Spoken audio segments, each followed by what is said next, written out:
everyone, my name is Natalie Johnson and I'm going to be giving my speech on why everyone should go to therapy, and this is my audience.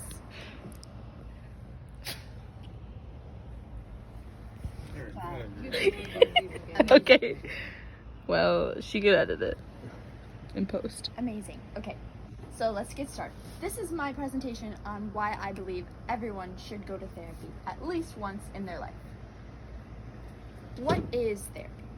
Therapy is the process of sitting down with a professional or a group of people with a professional to discuss problematic behaviors, feelings, and even sensations in the body.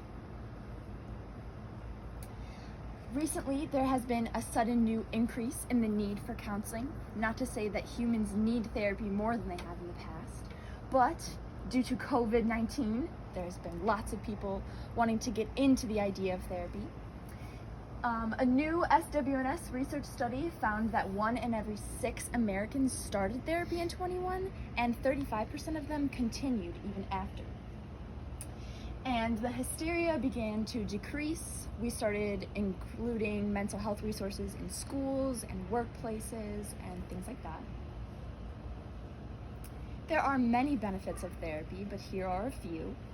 It strengthens your relationships with your family, your friends, and your coworkers. And not only does it affect you, but the people in your lives. It gives you lifelong coping skills to deal with bad things and good things that will come in the future. It can also prevent terrible things from happening, such as murders and mass shootings and bad things that happen in the world. It increases productivity, and it usually leads to an increase of happiness in people's lives. Types of therapy. There are many types of therapy, but here are a few as well. Psychodynamic therapy, that allows people to talk about everything and anything, not specific problems, but everything. And you are accepted in everything that you say. It focuses on self-acceptance. Behavioral therapy focuses on ways you change your behavior and how that affects the outcome. Cognitive therapy, which is very similar, explores ways to replace negative thought processes and negative behaviors as well.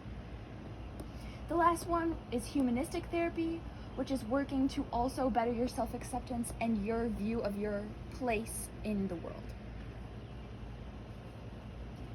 Here are some people who I think could have really benefited from therapy. First is Jeffrey Dahmer. He murdered 17 young men between 1978 and 1991 solely for the fact of his psychological issues, his parental problems. His parents were going through a divorce and he felt like it was his fault. And he also had homosexual feelings that he felt nobody was going to accept.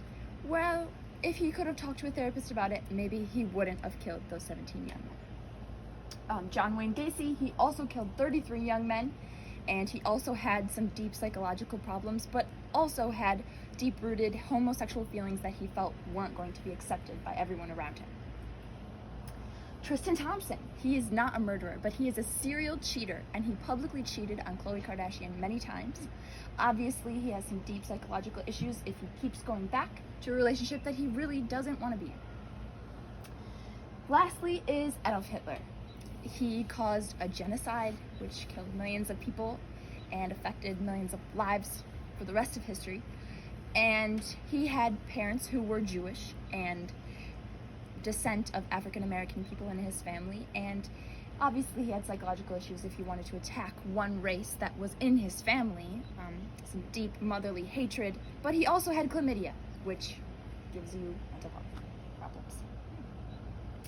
In conclusion, therapy might not be a solution for everybody or a solution for all your problems, but it can definitely assist in stress and just living a better quality life. And it will prevent many future tragedies as well. This is where I got my information, and thank you for listening.